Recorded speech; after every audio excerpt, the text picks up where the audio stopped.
Di kaki Gunung Merapi dan Merbabu terdapat Desa Tumang, sebuah desa yang telah lama dikenal sebagai sentra kerajinan tembaga dan kuningan terbesar di Indonesia. Terletak di Kecamatan Cepogo, Kabupaten Boyolali, desa ini menjadi tempat tumbuh dan berkembangnya tradisi kerajinan logam yang diwariskan secara turun-temurun. Di tengah suasana desa yang asri, dentingan palu dan bunyi logam yang beradu menjadi harmoni yang tak terpisahkan dari kehidupan masyarakat. Dari keterampilan dan ketekunan para pengrajin, tercipta berbagai karya seni logam yang tak hanya mempercantik bangunan di dalam negeri, tetapi juga telah menembus pasar internasional.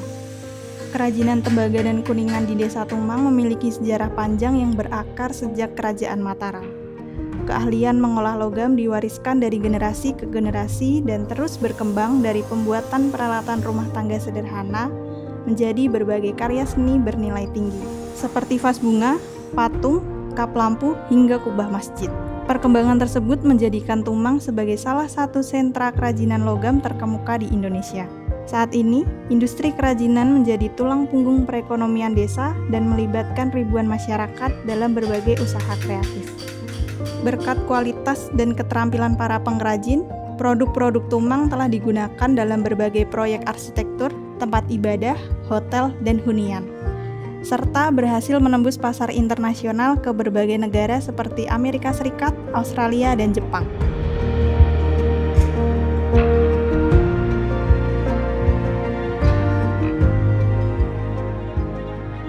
Saya Mimik Suningsih dari Numansaat, Tumang Tegarjo, RT 1 RW 9, Cepogo, Boyolali.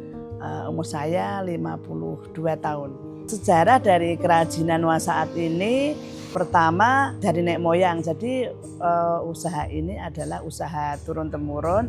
Awalnya dari nenek kakek saya yang awalnya produksi alat rumah tangga dan akhirnya ke bapak saya, dan menurut saya bapak itu sebagai pioner di daerah sini karena dulu karyanya banyak.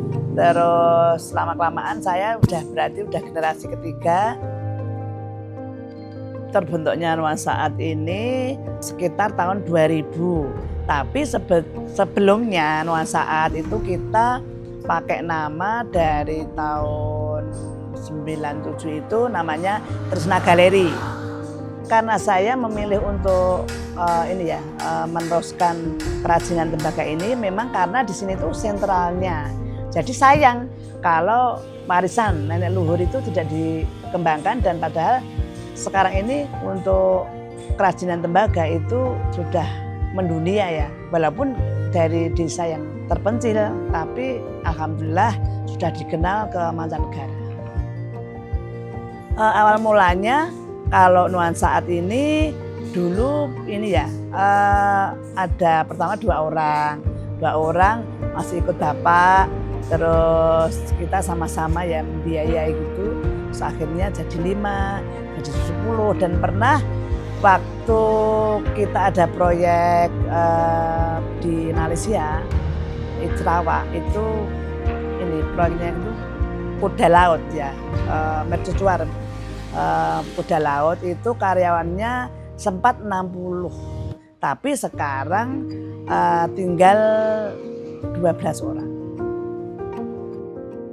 Dan ada kerjasama dari ISI, STSI yang mereka itu ada teori dari sini, orangnya otodidak kerajinan, terus disambung dengan teori-teori yang ada di ISI dan STSI, akhirnya berkembang seperti ini dan bisa produksi macam-macam. Setiap karya kerajinan Tumang berawal dari sebuah ide. Pengrajin terlebih dahulu membuat desain sesuai kebutuhan pelanggan sebagai panduan bentuk, ukuran, dan detail ornamen. Setelah desain disetujui, bahan baku tembaga atau kuningan dipilih dengan cermat untuk menjamin kualitas produk. Selanjutnya, lembaran logam dipotong sesuai pola yang telah dirancang, menjadi langkah awal dalam proses pembentukan sebuah karya bernilai seni tinggi. Saya Sutrisno, kerja di sini sudah beberapa tahun. Mulai di sini itu sudah kira-kira sudah lebih dari 10 tahun. Lembaran, tembaga lembaran atau niom atau kuningan. lembaran nanti dibikin gelas, seandainya gelas seperti ini ya tinggal maunya seberapa, nanti dipotong, tinggal apa maunya, berapa ukurannya. Kalau sudah dipotong-potong nanti dilas. Ini proses yang ketiga kali. Pertama, lembaran dipotong sesuai apa yang dibutuhkan ukuran. Dua, disambung, dibentuk. Dan ketiga ini, keempat terakhir dikasih thinner. Memasuki tahap berikutnya, lembaran logam mulai dibentuk sesuai rancangan yang telah dibuat. Dengan memadukan peralatan tradisional dan teknologi modern, para pengrajin secara teliti mengolah material menjadi berbagai bentuk yang diinginkan. Ribuan ketukan palu yang dilakukan berulang kali menjadi bagian penting dalam proses ini, menciptakan lekukan, tekstur, dan detail yang membentuk karakter setiap karya. Setelah struktur dasar terbentuk dengan sempurna, kemudian dilanjutkan ke tahap pengukiran atau penatahan motif, di mana sentuhan seni mulai memberikan identitas dan keindahan pada setiap produk. Ini sudah 80% di kerajinan ini. Kalau tidak gotong royong seperti teman-teman itu tidak mungkin jadi sendiri, Mbak. Jadi harus kerjasama. Soalnya ada yang ngelas sendiri, ada yang motong sendiri, ada yang bentuk gitu. Jadi prosesnya gotong royong. Jadi semua bekerja sama. Peralatannya banyak sekali, Mbak. Ada yang namanya suwul ini, ada yang namanya ondel, ada yang namanya jonggo itu, ada yang namanya ganden seperti ini. Apa aja guna, Mbak. Jadi ini alat semua ini guna semua. Keindahan kerajinan logam tidak hanya terlihat dari bentuknya, tetapi juga dari detail ornamen yang menghiasi setiap permukaannya. Dengan ketelitian dan keterampilan yang dimiliki, para pengrajin mengubah lembaran logam sederhana menjadi karya seni yang penuh keindahan. Setiap ukiran, motif, dan detail yang dibuat dengan tangan menghadirkan karakter unik sekaligus nilai estetik yang menjadi ciri khas dari setiap karya kerajinan Tumang.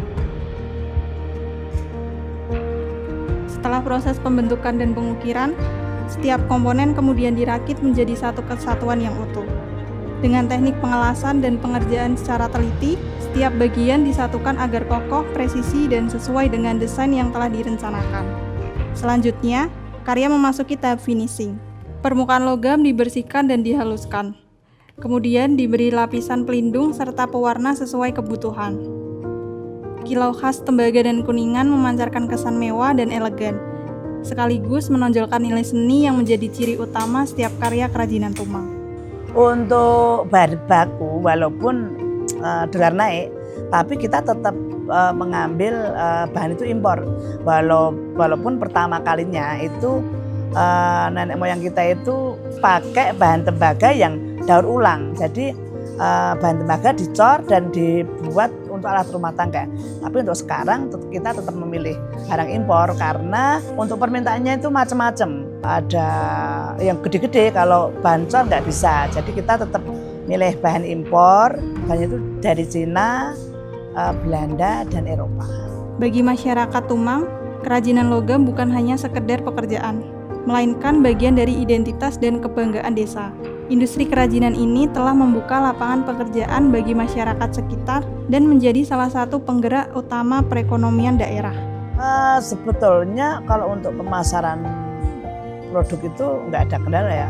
Cuman ya kalau dibilang kendala itu kita memang karena bahannya naik, jadi penjualannya itu kan otomatis naik. Cuman kita agak susah ya untuk memberikan harga yang lebih mahal, itu susah. Cuman kita ya mengurangi keuntungan dan mensiasati mungkin ketebalan.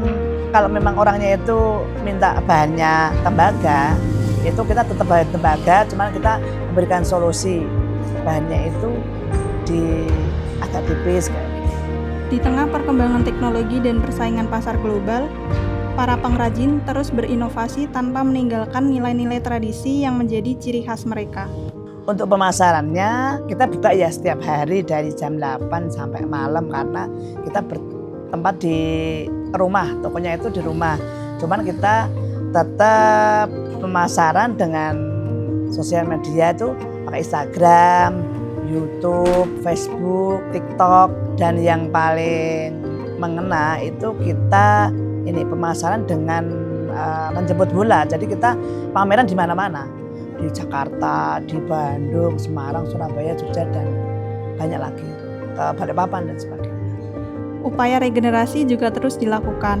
Generasi muda mulai diperkenalkan pada keterampilan mengolah tembaga dan kuningan agar warisan budaya ini tetap lestari di masa mendatang. Untuk penerusnya itu alhamdulillah sudah tertarik, cuman sayangnya kalau untuk sekarang itu anak-anak itu pengen yang enak, jadi mereka jarang yang mau produksi, jadi mereka ambil yang mudah. Jadi untuk pemasarannya selain TikTok, terus bikin YouTube kayak live kayak gitu, tapi sebenarnya itu sayang, jadi bisa memasarkan kalau bisa ya produksi. Alhamdulillah untuk kekhawatiran saya pribadi itu sudah merasa lega karena di Desa Tumang ini ada SD Muhammadiyah yang memasukkan kurikulum kerajinan tembaga ini untuk mahat terus bentuk gitu udah dimasukkan di kurikulum. Jadi semoga dengan kurikulum yang dimasukkan di SD IT Muhammadiyah di Cepoko ini nanti bisa membantu dan tidak membuat khawatir masyarakat untuk melanjutkan kerajinan di desa ini. Di balik kilaunya tembaga dan kuningan, tersimpan kisah tentang kerja keras, ketekunan, dan kecintaan terhadap tradisi. Setiap ukiran yang tercipta, setiap lekukan yang dibentuk, dan setiap karya yang dihasilkan merupakan bukti nyata dedikasi para pengrajin Desa Tumang dalam menjaga warisan budaya bangsa. Ya, harapan saya generasi-generasi setelah saya ini ya ada penerusnya, jadi kerajinan ini tidak pernah punah. Semoga nggak punah, dan harapan saya semoga anak-anak muda itu bisa memasarkan, cuman juga bisa produksi sendiri. Dari sebuah desa di lereng gunung, karya-karya mereka telah melintas batas wilayah dan negara, membawa nama Tumang serta Indonesia ke panggung dunia. Desa Tumang mengajarkan bahwa tradisi bukanlah sesuatu yang harus ditinggalkan oleh zaman, melainkan warisan yang dapat terus berkembang melalui kreativitas dan inovasi.